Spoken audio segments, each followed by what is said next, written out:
all good things come to an end, and so has our good weather. Just going down the supermarket, but won't be short, just a short trip. But yes, our week of sunshine has finished, and they did forecast. I'll give them that, they got it right. Now, I got a reply from the council regarding the excessive noise that the 3 nights they had the show on for, the rural show, I presume it is, the Cairns show. And they said that, they gave me a cop-out reply saying basically that you had to contact them at that particular time on a phone number rather than send an email, because they need to send someone out to actually monitor the noise level. So yeah, a bit of a cop-out answer, but for future reference, if I have any issues like that again, I will ring the council rather than delay it at all, so they can actually do that and they won't be able to use that excuse again. So, and of course I heard nothing from our local member. This is weird because this is the same guy, this Richie guy, who actually rang me up on a Sunday morning after I sent him an email. And since then I've contacted him twice and he hasn't even had the courtesy to even reply to me. So I guess who's not going to get my vote in the next council elections? It's pretty piss poor. I mean, you treat your constituents like that by just ignoring them. That's not a good way to get support, in my opinion. But, you know, what do I know about Australian democracy? Well, just went to a very busy supermarket, extremely busy. Since everybody's out shopping today. Anyway, of course there were missing items.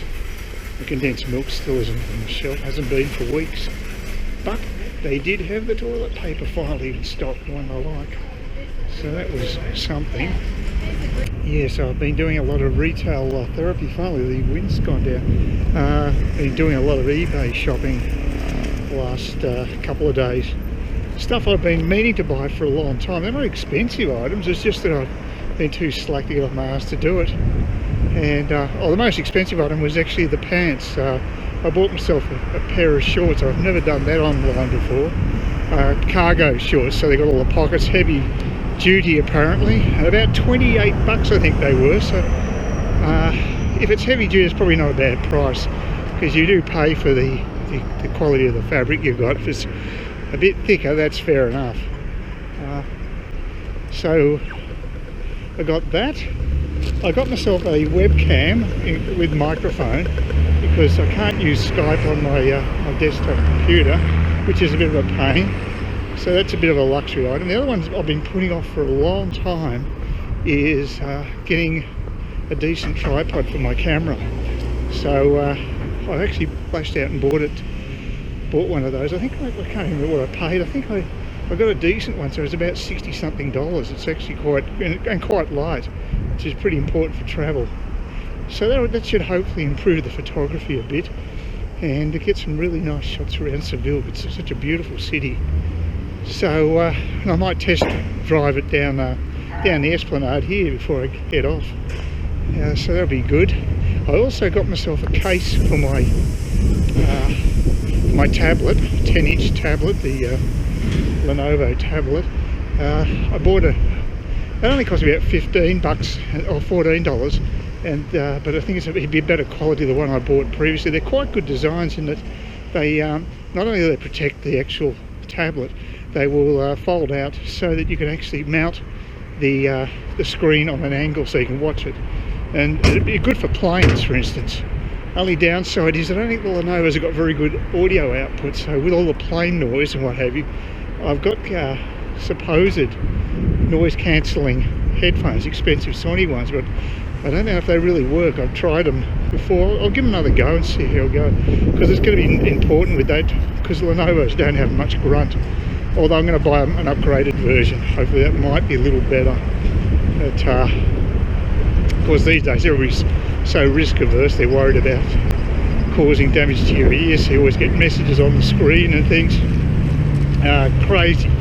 They're trying to create a world without any risk, which is just impossible. Minimise stupid risks for sure, but gee, come on. The nanny states everywhere. Can't get away from it. So yeah, this is the new trade tool place that took over from Playtime, I think it's called. As you can see, the big sign there that used to say playtime. So they've got quite a good presence here. You know, it is a tradie town, so I reckon they do fairly well. And it's a fairly central location, so it's probably a smart business move. And they've got a huge warehouse there too. So all in all, probably a very good business decision. But yeah, so I've been spending a bit, and so I should get all this stuff hopefully in the next week or so, and that'll be good because I've just been putting these little items off. The big one I've got to really do is buy a new oven, and that could set me back a bit. But as it gets closer to the trip, I'm wondering whether it's smart doing it before I leave or just wait until I get back. Probably the top job is really insulation. I probably should get that organised before I go, because if we have a summer like we had last year, oh yeah, mind you, I'd like to be out of the country if I possibly could be, but we'll see how that goes. So it's a few things to think about. I also discovered that in District 7 they don't allow street hawkers, so I was sort of right in my suspicions, thinking it may not have all the street vibe and authenticity of, say, District 1 or 3, and that does appear to be the case. However, I will be spending time in District 1 and 3. It's just that I'll be coming home to sleep in District 7 and checking that out as well. But that probably, you know, I'll be out and about basically, which will be good. And there's lots of waterways just where I'm going to be staying, so that could be interesting.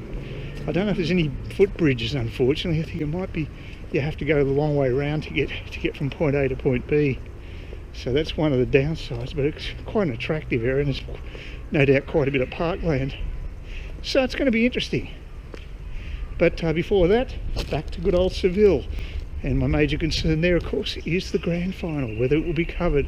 First off, it's whether Richmond will get in there or win a few finals matches and actually qualify. That's the first thing. But if they do, well, I could actually get an AFL membership, I guess, to just be able to stream the match. That would be my last option, but I'll go and check it out with O'Neill's pub and see whether they're prepared to organise it, because chances are they'd get a few people if they advertised it ahead. Seriously, I'm a bus magnet. Every time I come here, there's 2 going that way, and now and then there's 3 going. That bloody taxi will run straight into better. This Cairns is supposed to be laid back. You wouldn't know it.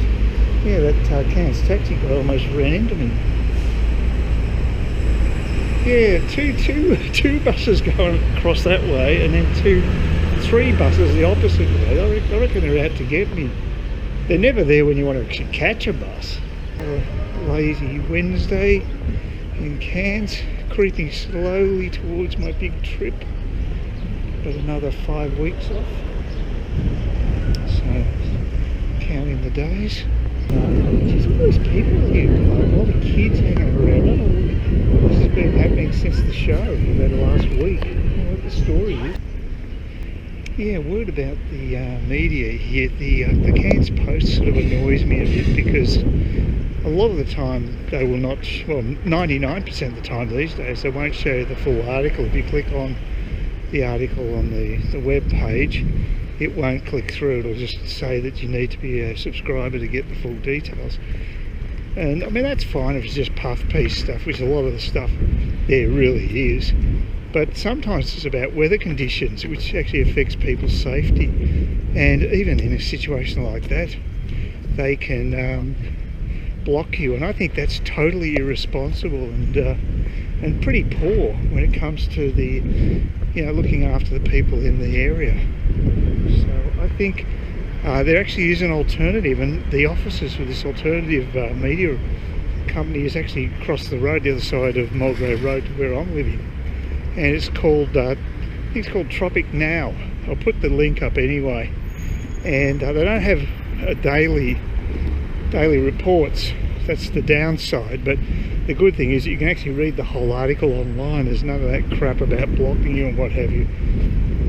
They also have a printed edition as well, but obviously it doesn't get the same distribution as the Cairns Post. But now, Cairns Post is a regional paper, and it's pretty lightweight, and there's not a great deal really worth reading there, in my opinion. I mean, there are occasionally a couple of stories, but you compare it to something like a national daily like the Australian, it's just chalk and cheese.